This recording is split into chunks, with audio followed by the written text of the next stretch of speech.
I tell you, coming to America was one of the happiest days of my life. I've lived in Argentina, I've lived in Brazil, and finally in 2002, we had the opportunity to come to the US.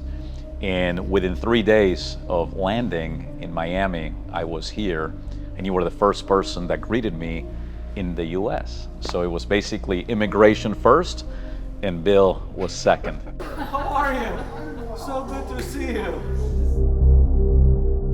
I came in 2002 to, shortly after 9/11.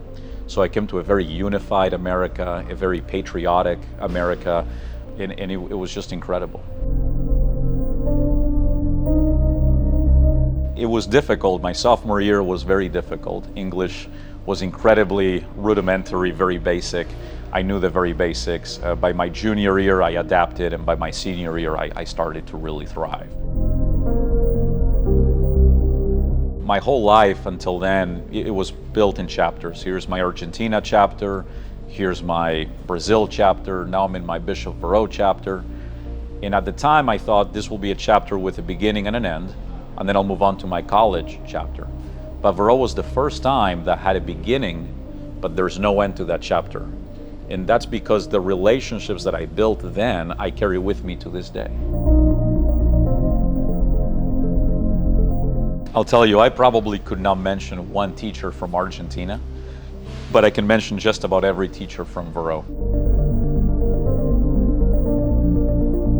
The two teachers that really impacted me, and at the time I didn't realize it, but I do now. Number one was Mr. Shuda, my algebra teacher.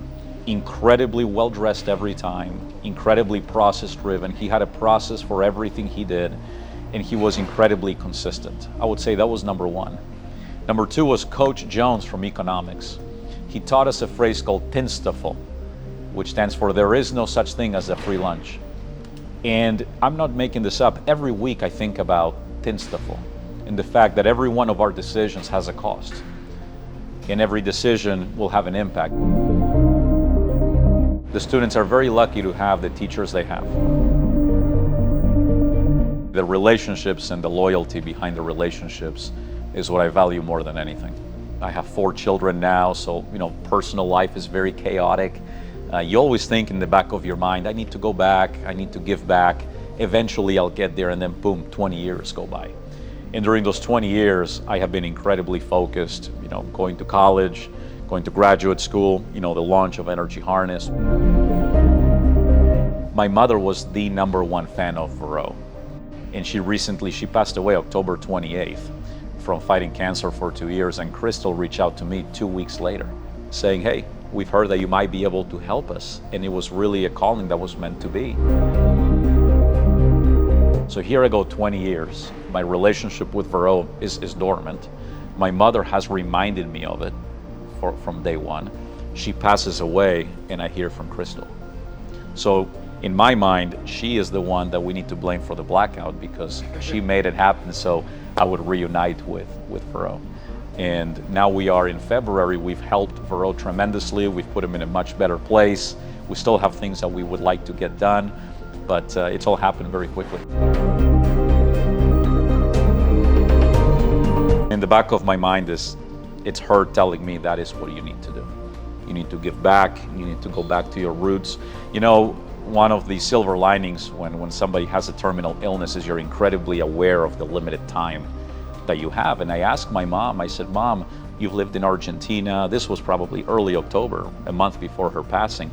Argentina, Brazil, Fort Myers, Indiana. What was your favorite place? She said Fort Myers was the best place. I loved Fort Myers. So it kind of, it's brought me back tremendously. We manufacture and install commercial lighting.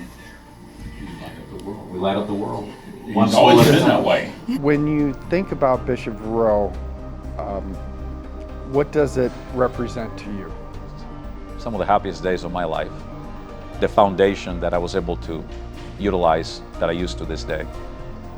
And more than anything, the relationships that to this day I value more than I value anything else.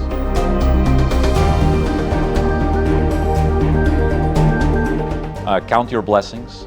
Treat people well. It's a small world. It's very small, so treat people well. Go all in whatever it is you do. And above all, I would say keep an open mind.